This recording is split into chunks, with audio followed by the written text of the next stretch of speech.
We have huge news out of the Supreme Court today. Is it good or bad? We'll talk about that. Josh Hammer gives us a little legal rundown. So does Julie Kelly. Steve Baker got arrested. It's a huge show tonight on I'm Right.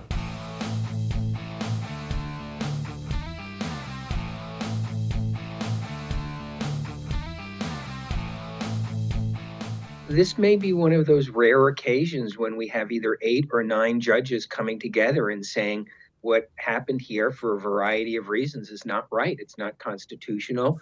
And so I think that this is such an outrageous move that Colorado did that we're going to probably get an 8-1 or maybe 9-0 Supreme Court ruling that this was improper. How about that? If you watch I'm Right regularly, you were certainly not surprised by the Supreme Court ruling today. And let me clarify something before I pour water all over it. It is a good thing. What happened today is good. I'm glad it was 9-0. Donald Trump's name can remain on the ballot. I am simply going to say this before I toss to Josh Hammer's legal analysis before we go to Julie Kelly. If you and me, if we're on a big ship and we're crossing the middle of the Pacific, we're in the middle of the Pacific Ocean, and we wake up one night to sirens going off because people who were on the ship went down to the engine room and tried to sabotage the engines so they would explode and sink the ship in the middle of the ocean. And the ship's system kind of caught the hacking. It caught everything and it stopped it in time to set off an alarm. Well, is it good that the alarm didn't go off? Of course. It's good. The alarm, or the ship didn't sink, the alarm went off. That's good. That's a good thing. Woohoo, let's celebrate. But we still are on a ship in the middle of the ocean with people who are trying to blow it up. Again, I'm not trying to be Debbie Downer. I'm really not. I'm happy about what happened today. It is a good thing.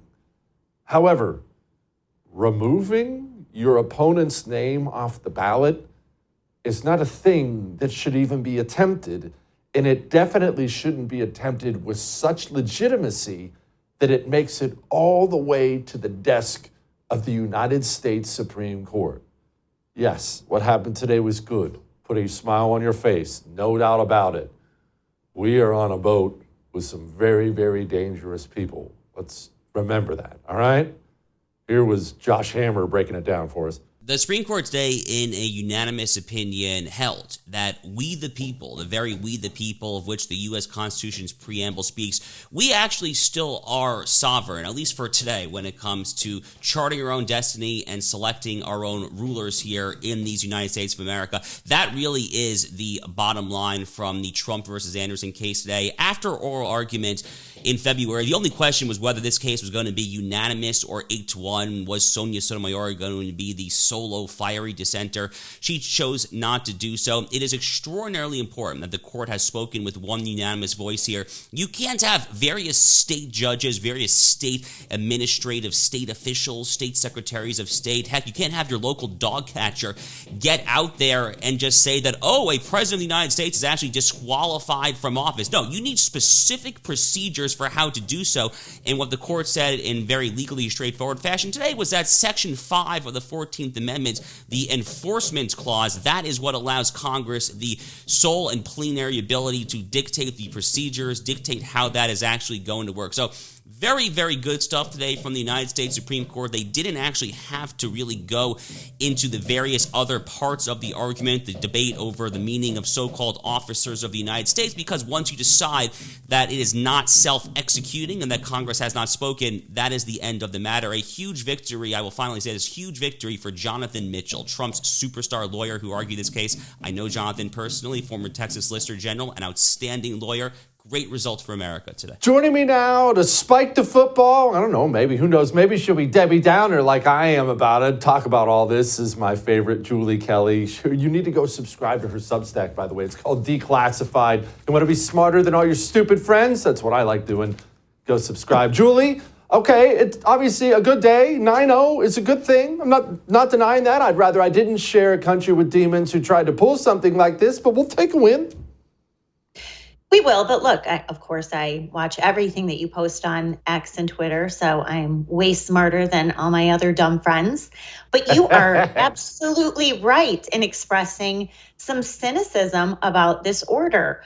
Why? Yes, it was unanimous, 9-0, that they reversed the Colorado Supreme Court 4-3 decision disqualifying Donald Trump under Section 3 of the 14th Amendment. But the ladies on the court, of course, we can always rely on the ladies to muck things up. So Amy Coney Barrett expressed a little tisk about the tone of the order, even though she agreed with it, saying that we are in, sensitive political climate and we need to turn the temperature down and not up. Hey, Amy Coney Barrett, you're not the mom here, okay? We're not one of your 8 kids. Like, you're an adult and you're appointed one of 9 Americans to be on this court. We don't need you to deal with our emotional state right now. You need to just do your job. So that was a little disheartening. The other 3 justices, Ketanji Brown Jackson, Sonia Sotomayor, and the other one, I can't think of her name right now. I'm going to get in trouble. Sorry. So the 3. Elena Kagan. Yes, Elena Kagan, thank you. The 3 female liberal justices also admonished, even though they agreed with overturning the Colorado ruling, expressing some concern that this was sort of a broad brush, that this would prevent any state from doing so. And of course, that's what the majority on the court wanted to avoid, is this patchwork and dealing with this issue from states, in perpetuity. Okay, so just to clarify, Julie, this matter is dead, right? So when California wakes up tomorrow and tries to remove Donald Trump's name from the ballot, it's not an option. The whole removing Trump's name thing is dead, gone. It's not coming back, right?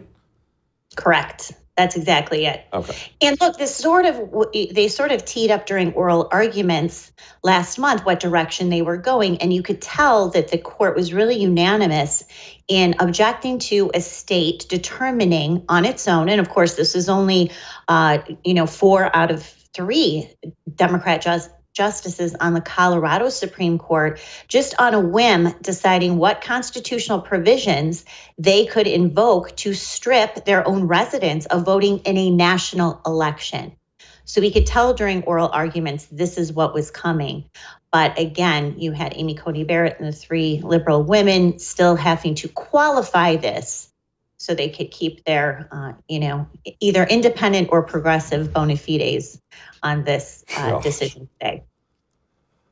All right, Julie, let's switch gears here to the Jack Smith stuff, because it's my understanding the Supreme Court's done some more things that have adjusted that timeline, for better or for worse. What happened, and do we like it? So ironically, today, March 4th, was supposed to be the first day of the trial of Donald Trump, special counsel Jack Smith's 4-count indictment against Donald Trump in Washington, D.C. for the events of January 6th. That trial is on indefinite delay as the appeal, and this is Donald Trump's claims wanting to dismiss this case, arguing that a president is immune from criminal prosecution. This is an unprecedented question that has never been before the courts before, Jesse. Despite what you hear, this is a no-brainer. It's a layup. The Supreme Court and everyone else should just move on because, of course, a president can be criminally prosecuted. Not so fast. This has never been presented, certainly to the Supreme Court before. So that trial has been on delay has been postponed basically since December, as this matter made its way through the appellate court and now is awaiting oral arguments the week of April 22nd before the Supreme Court. They ultimately will decide if Donald Trump or any president can face criminal charges.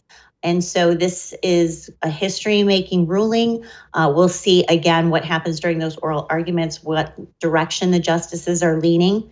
If they do agree with the lower court decision that has denied his claims of presidential immunity, then the D.C. trial can sort of restart that calendar, and that case could go to trial as early as the end of August.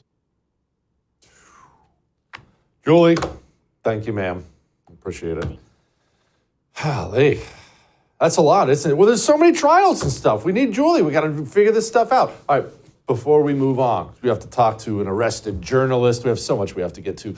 Let's talk about garbage timeshare companies and the crap they pull all the time. I hate it. I hate scammers. I hate that these timeshare companies don't just let you out when you're done with the timeshare. When you're done, right?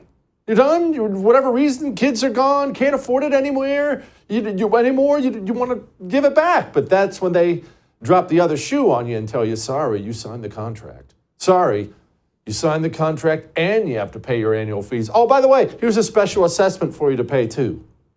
You don't have to live like that anymore. Get a hold of Lone Star Transfer. They will legally and permanently set you free. This is a family business. Over 18,000 timeshare owners legally and permanently have been set free. What'd they do? They made a phone call. 844-310-2646. Call them. We'll be back.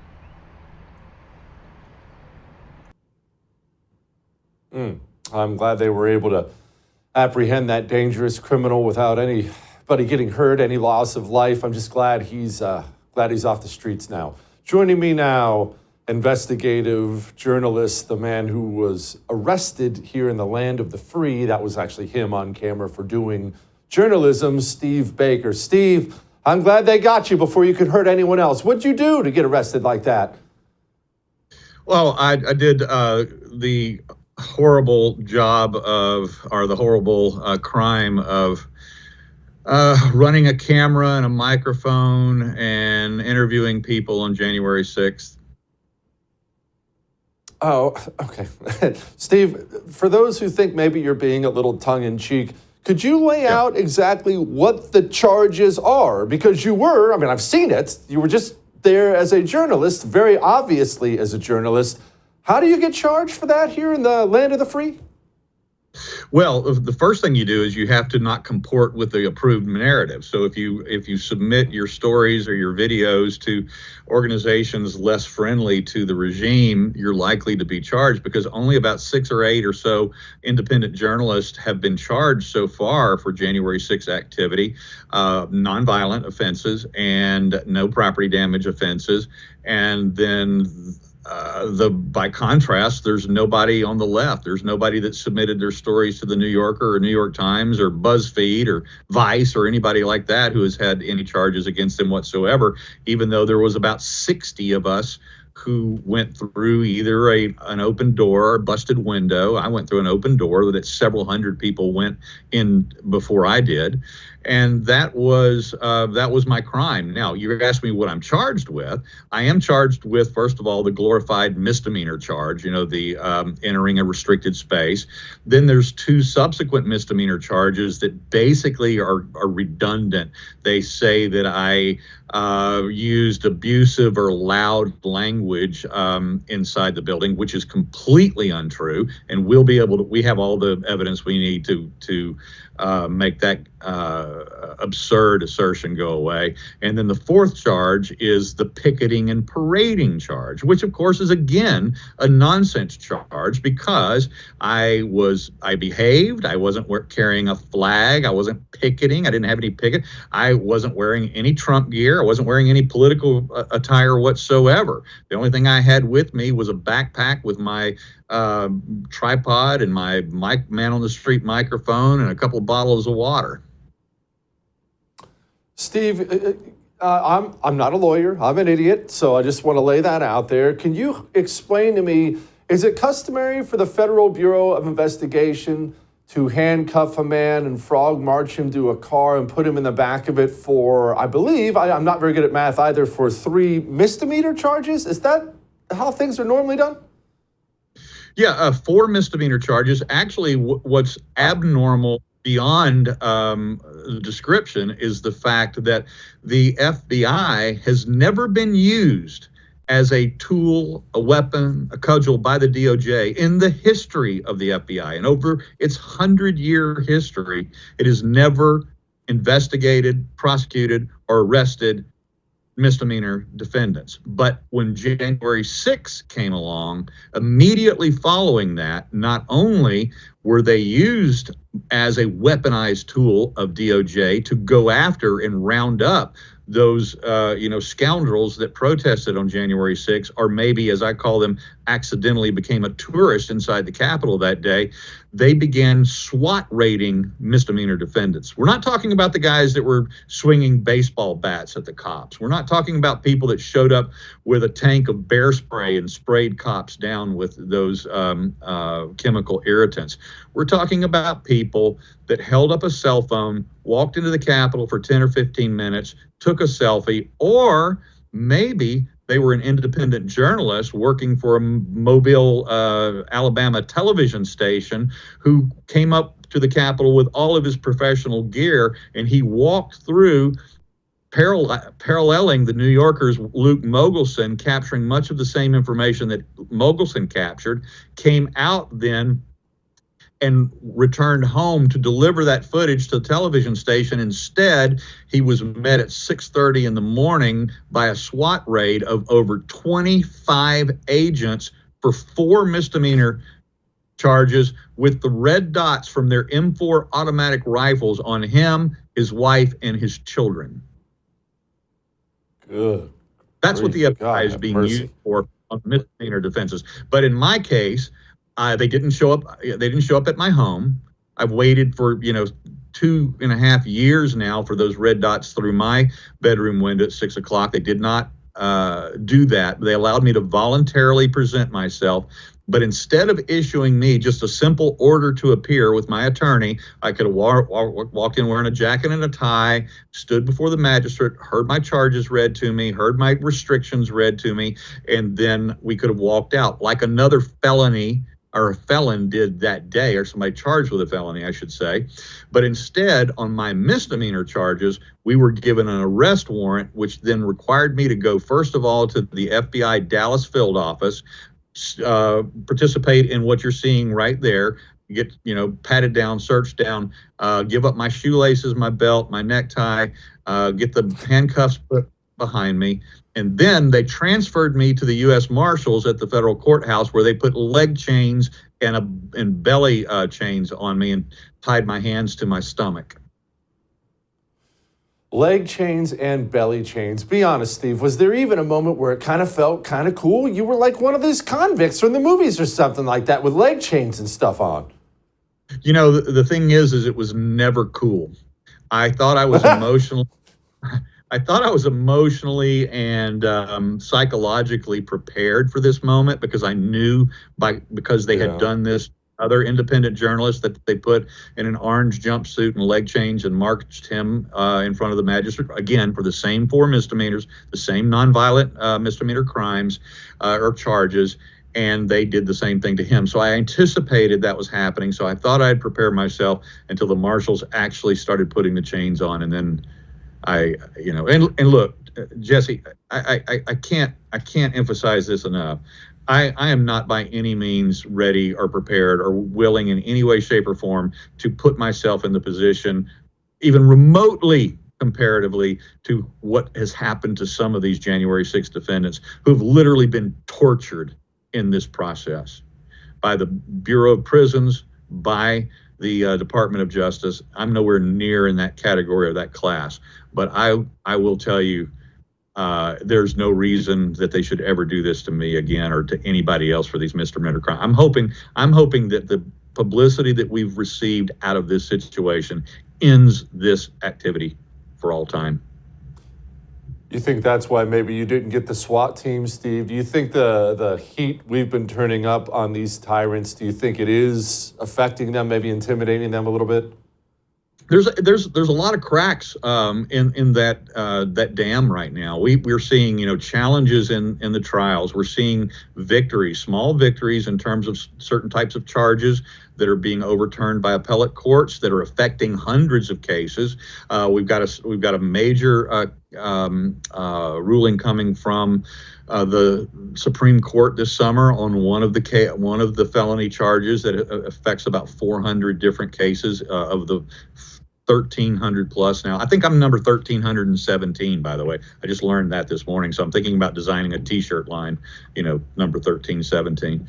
But I don't know how many more cracks there can be before this dam breaks, but it is showing the stress, and the Department of Justice is probably going to have to retreat on several of their more egregious tactics in this process as we bring more and more publicity to this. A lot of people thought J6 was going to go away quickly. That's not happening. It's getting bigger. More people are becoming aware of the abuse. They're becoming more aware of the weaponization of the Department of Justice and the FBI. And believe it or not, we have more and more congressmen.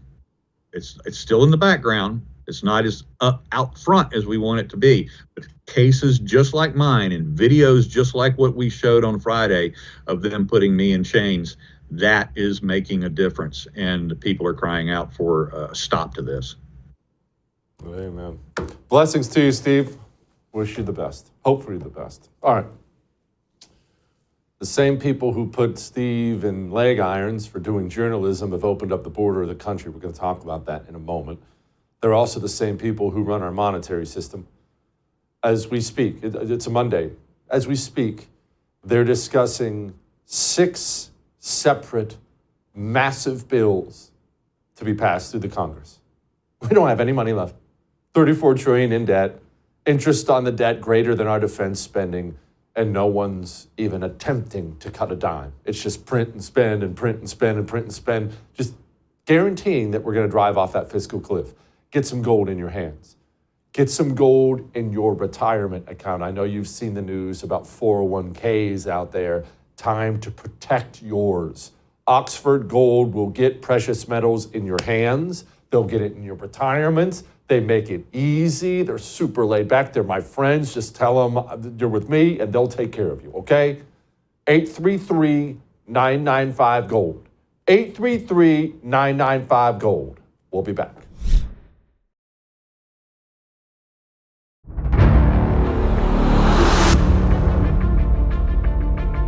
Let's talk briefly, just a few minutes here, about illegal immigration, because it's going to tie back into something we were talking about in the open of the show.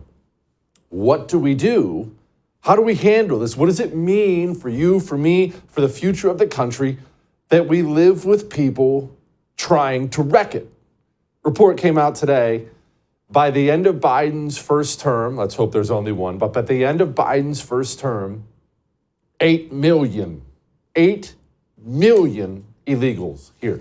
And do keep this in mind whenever you see a number. It's always low. Remember, that's 8 million they know about in 4 years. The real number is so much higher than that. There are 12 states that have a population greater than 8 million people. In just 4 years, the open borders communists in the Biden administration managed to remake and reshape the United States of America. Now, pause on that and think what that means. It's right back to that same analogy I used at the opening of the show. Even if, Biden loses re-election, Trump beats him, let's say he secures the border, he gets everything squared away and everything works out, right? Let's even go way further than I think it would ever go. And let's say that a Trump administration is even able to deport half of these people. They won't even come close to that number, but let's be generous and say half gone. You know what? Let's be mega generous and say all of them, all 8 million gone. That doesn't change the facts. The facts remain that one political party, we have 2 major parties, and one of them is so committed to flooding the country with illegals to collapse it that they will do it immediately upon seizing power. How do we deal with that? And look, even their excuses are starting to sound lamer and lamer. It won't be long. They'll just feel comfortable coming right out and say it. We want to flood the country with illegals. Now they're doing the thing Joe Biden did. I mean, I don't even have the authority of it. Because we need more forces on the border. I don't have the authority to do that. Yeah. Well, let's skip right past all the obvious parts. Not only does he have the authority, he inherited a fairly secure border from Trump. And what his 90-plus executive orders did was open up the border on purpose. This is what everyone has to understand because it goes way beyond the border. It goes beyond illegal immigration. It goes to where we are as a country and what it means for us and what it means for our future. We share a nation now with people who want to flood the country with illegals to burn the country down. And remember, that's what illegal immigration is truly about. It's truly about. You get rid of, you outnumber these traditional Americans, believe in these rights, freedom of speech, and Second Amendment. You've got to find a way to water down their voice, get rid of them, burn the country to the ground by gobbling up all the services in the country, which is exactly what's happening with illegal immigration. We still share a nation with people who want the border open. What do we do? Former Border Patrol chief came out, and I mean, this is an admission that, look, in a normal country, this would be a national scandal. This would be staggering. But the truth is, when I heard him say that he never even spoke to Joe or Dome, I just shrugged my shoulders and said, oh, of course. Well, that makes sense. I've never had one conversation with the president or the vice president for that matter. And so I was the chief of the Border Patrol. I commanded 21,000 people. That's a problem. Do you believe that the White House has sent mixed messages to migrants? Yeah, most definitely.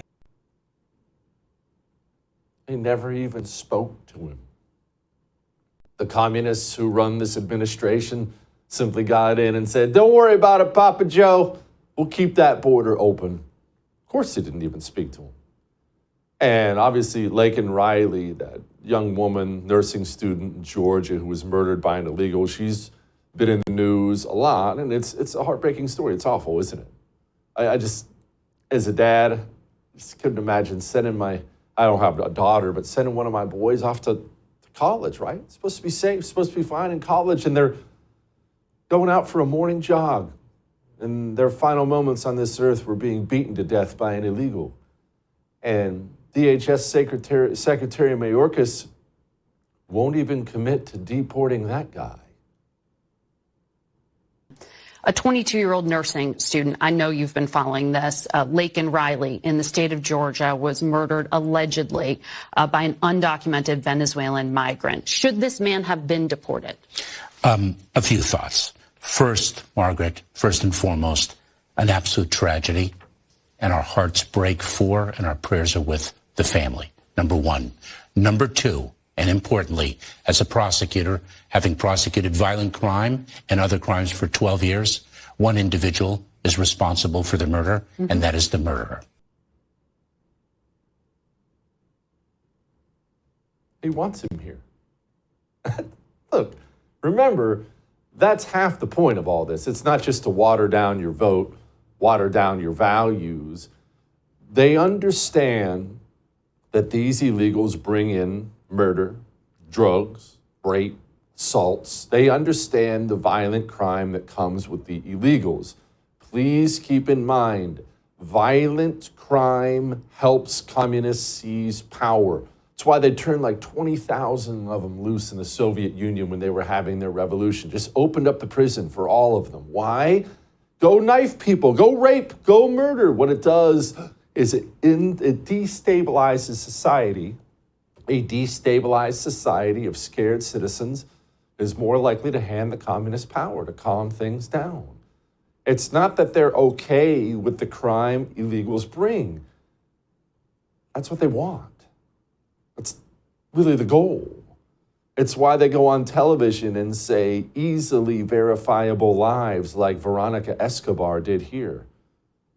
The fact of the matter is immigrants commit crimes at less significant rates than native-born Americans. And in communities where migrants have been bused, crime has gone down.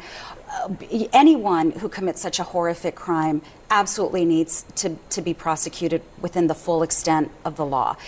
But also the fact of the matter is, when Donald Trump was in office, over 1 million migrants were released. I'm sure that there was a fraction of those migrants who also committed crimes. The issue is not that migrants commit crimes. The issue is we have not reformed a system that is badly broken, and it's been Republicans standing in the way of that every year that we've tried this for decades. She's just the communist who wants the border open, that's all. Entire criminal gangs have relocated from countries like Venezuela. They're here now operating. They're dealing drugs, they're murdering, they're raping, they're assaulting people. What do you carry on you to protect yourself? You ever heard of Byrna? BYRNA?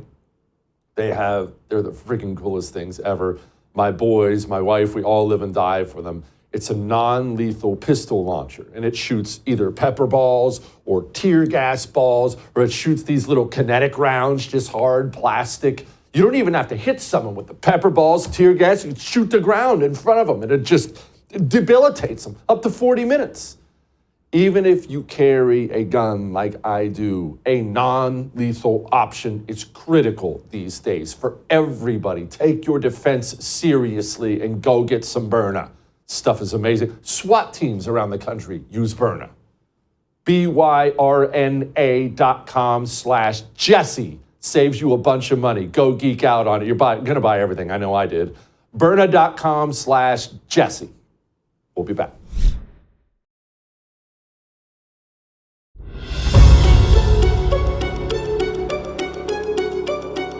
All right. Well, you know what tomorrow is. It's the least suspenseful Super Tuesday in the history of Tuesdays. But nevertheless, it's a Super Tuesday.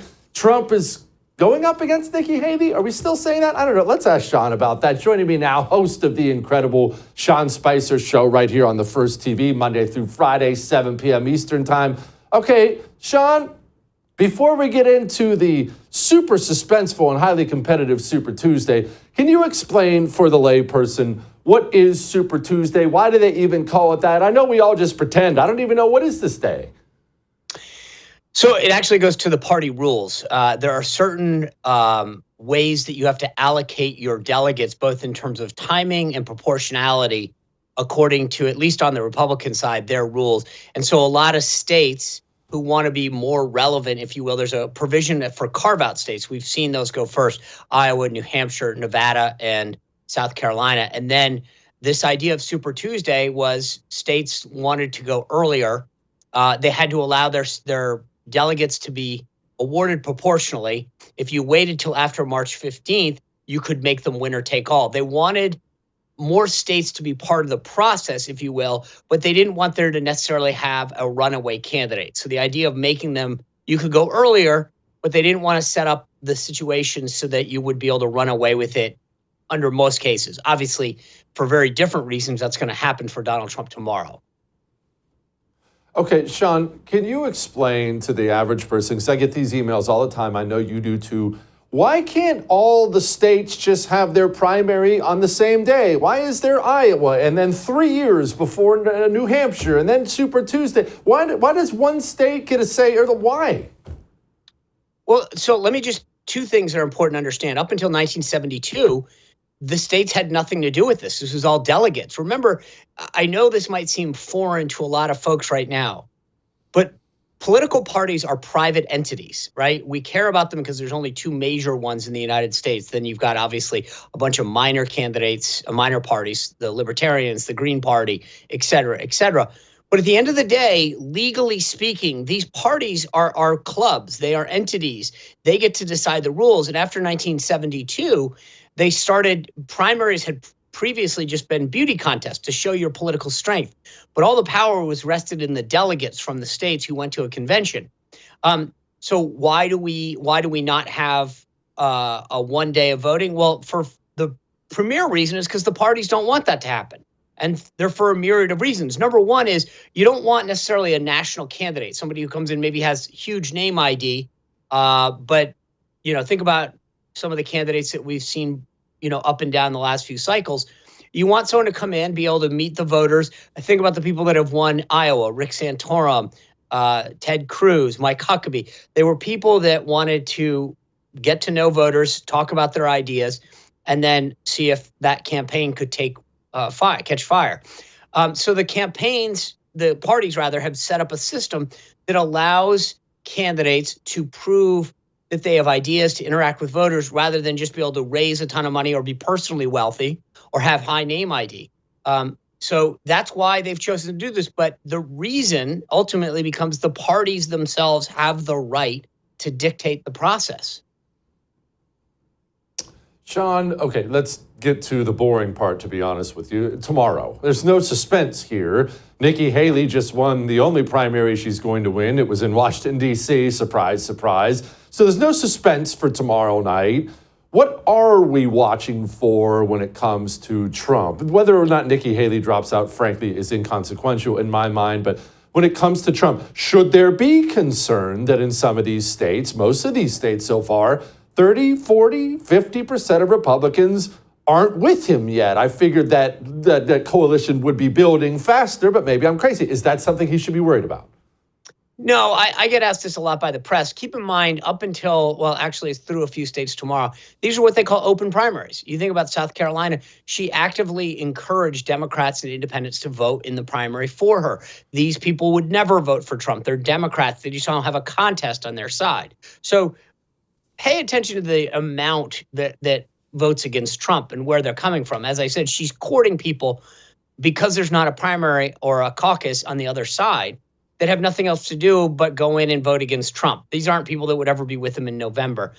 I don't worry about them. There's a small slice that I think are never Trumpers now, and when given the choice between Trump and Biden, will come back to Trump. And then there is a small slice that probably won't vote for him, but I don't really care about them. I think there's a bigger problem on the Biden side when it comes to the black vote, especially younger black men, the youth vote, Arab and Muslim Americans in Michigan. Remember, Jesse, if you look at last cycle, 40,000 votes over 3 states made the difference. In 2016, it was 70,000 over 3 states.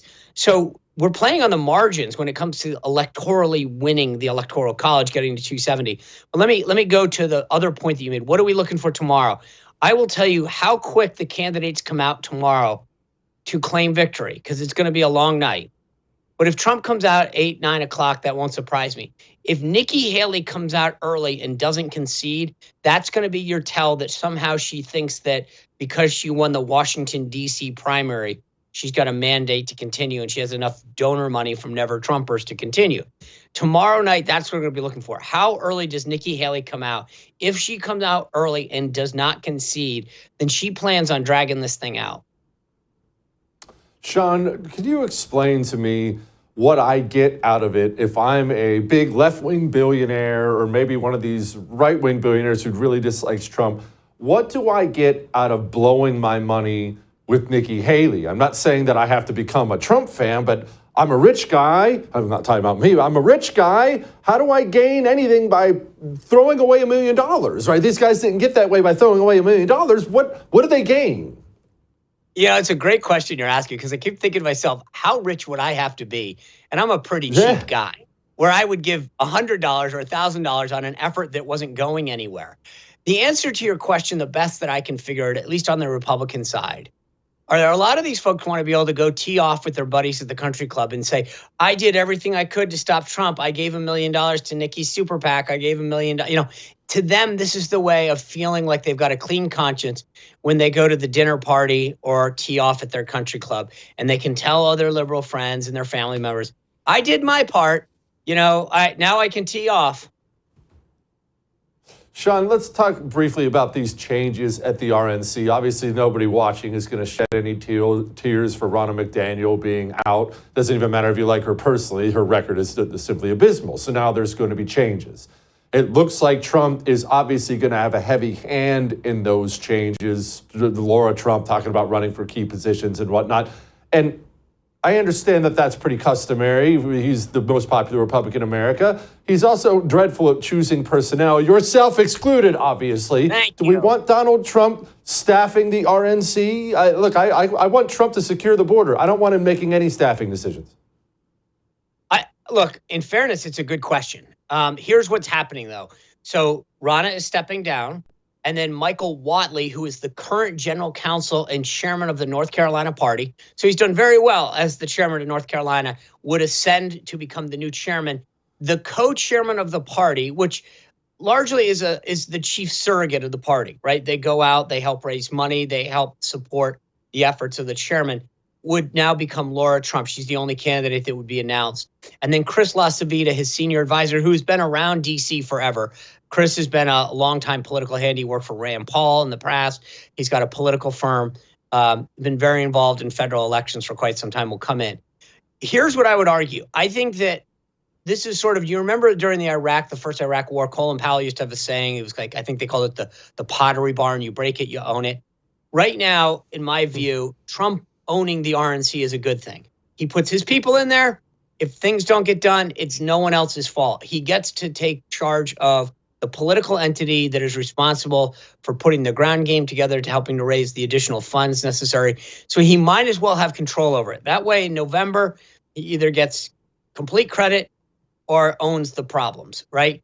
But if it was still not his people, he'd say, well, I couldn't get the RNC to do what I wanted. So this way, he owns it. Normally, in past cycles, you would put in a deputy chairman, somebody who was the liaison and the consigliere to the campaign that was installed as an agreement between the presidential campaign and the current leadership of the RNC. This time, I think Ronna just decided, you know what, if you want to do this, it's all you. I'm going to get out of your way, and you can install the people you want. The RNC is governed by what they call the 168. There are 3 members from every state, the chairman, the National Committee man, and the National Committee woman. And so Michael Whatley, the current chair of the North Carolina party, is part of the 168. He is part of the RNC, leadership and membership, and that's who Trump has chosen. So my view, personally, is great. Now he owns it. Sean, I appreciate you. Everybody go subscribe to Sean's shows, Rumble, YouTube, Apple Podcasts. Go subscribe. Sean, I appreciate you as always, my man. All right. By the way, tomorrow is Super Tuesday, and Slater's covering the whole thing. So you don't have to go changing the channel looking for Super Tuesday coverage. Slater will be parked right here, bringing it all for you. I'll be back the next night. Slater's going to handle Super Tuesday, all right? I'll still be doing my radio show or whatnot. You can find all that, thefirstTV.com/podcasts. We'll be back.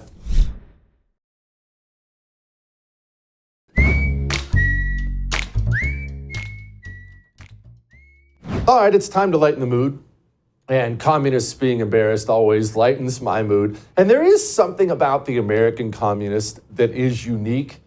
And I think it's probably going to put a smile on your face. It puts a smile on my face when I think about him. You see, as much as I may hate someone like Stalin, right? Absolute murderous monster. Stalin was still legitimately a tough guy. He just was.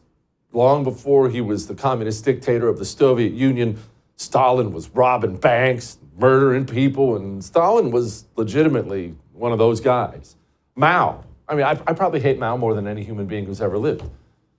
Mao was a old school jungle fighter. Mao, in his youth, was a tough guy. The American communist is not. The American communist has not been nurtured in the jungles of China. The American communist has spent his time on America's universities, smoking weed at the Quad or doing whatever he does. And that's why when he goes after Joe Manchin, one of Joe Manchin's guys steps up and just ragdolls him out the door. Joe Manchin sold our futures and you've gotten rich doing it. You sick. How dare you? You sold our futures. Joe Manchin. You sold our futures and you've gotten rich doing it. You sick. How dare you? You sold our futures. This is great. I'll see you tomorrow.